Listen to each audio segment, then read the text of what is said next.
అందరికీ నమస్కారం. ఇప్పుడు అందిన వార్త. పెన్షనర్లకు రాష్ట్రపతి శుభవార్త. మార్చి నుండి అమలు అంటూ వార్తలైతే వస్తున్నాయి. మరి దాని గురించి వీడియో చేయడం అనేది జరుగుతుంది. ఫ్రెండ్స్, వీడియో స్కిప్ చేయకుండా చివరి వరకు చూడండి. అలా అయితే పూర్తి ఇన్ఫర్మేషన్ అన్నది అందుతుంది.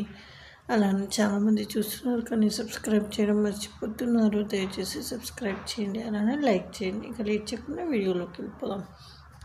అయితే ప్రస్తుతం వార్షిక ఆదాయం 5 లక్షల లోపు ఉన్న వారికి ట్రస్ట్ ద్వారా ఉచితంగా వైద్య సేవలు అందుతున్నాయి. ఈ పరిధిలో 1.43 కోట్ల కుటుంబాలు ఉన్నాయి. రాష్ట్ర ప్రభుత్వ ఉద్యోగులు, పెన్షనర్లు కలిపి 8.5 లక్షల మంది ఉన్నారు.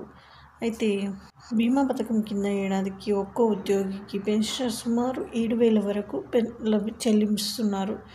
జర్నలిస్టులు కూడా ప్రీమియాన్ని చెల్లిస్తున్నారు. అయితే మరి ఈ ప్రీమియం చెల్లించే జాబితాలో ఉన్న వారికి మినహాయించి మిగిలిన వారందరికీ బీమా విధానాన్ని వర్తింపజేసేందుకు వీలుగా ప్రతిపాదనలు అయితే సిద్ధం చేస్తున్నారు. మరి ప్రీమియం 2,500 వరకు ఉంటుండొచ్చు అనేసి అంటున్నారు. ప్రతి కుటుంబం తరఫున ప్రభుత్వం చెల్లించాల్సిన ప్రీమియం 2,500 వరకు ఉండొచ్చని అంచనా. జాతీయ స్థాయిలో పిలిచే టెండర్ల ద్వారా ప్రభుత్వ, ప్రైవేట్ బీమా కంపెనీలు పోటీ పడతాయి.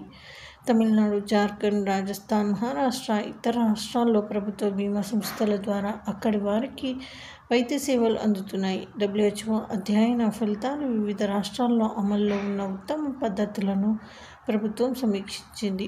3 నెలలకు ఒకసారి ముందుగానే చెల్లింపులు. ప్రస్తుతం ట్రస్ట్ ద్వారా రోగి చికిత్సకు ముందస్తు అనుమతి లభించేందుకు 24 గంటల వరకు సమయం పడుతుంది. బీమా విధానంలో 6 గంటల్లోనే చికిత్స ప్రారంభ అనుమతి లభిస్తుంది. చికిత్సకు ఆమోదం తెలిపేందుకు బీమా సంస్థ నిరాకరిస్తే వెంటనే అప్పీలు చేసుకునే వెసులుబాటు కల్పిస్తారు. ఈ విధానంలో ప్రభుత్వానికి ఎక్కువ అధికారాలు ఉంటాయి. ఎంపిక చేసిన బీమా కంపెనీ 3 ఏళ్ల పాటు సర్వీసు అందించాలి. ప్రతి ఏడాది పనితీరు సమీక్షిస్తారు. ప్రస్తుతం ఎన్టీఆర్ వైద్య సేవ ట్రస్ట్ అనుబంధ ఆసుపత్రుల బీమా విధానంలోనూ కొనసాగుతాయి. వైద్యం, ఇతర సేవలను కొనసాగిస్తారు. ఎంపిక చేసిన బీమా సంస్థలకు ప్రతి 3 నెలలకోసారి ప్రభుత్వ పరంగా ముందుగానే చెల్లింపులు చేస్తారు. దీనివల్ల బిల్లులు చెల్లింపుల సమస్యలు తలెత్తుతావు. అయితే రోగులకు అందించిన చికిత్సా వివరాలు అందిన తర్వాత బీమా సంస్థలకు సాధ్యమైనంత త్వరగా చెల్లింపులు చేసేలా నిర్దేశిత గడువు ఉంటుంది. టెండర్ డాక్యుమెంట్లు పొందుపరుస్తారు. ప్రస్తుతం 30 రకాల స్పెషాలిటీలతో కలిపి 3,257 రకాల చికిత్సలు అందుబాటులో ఉన్నాయి.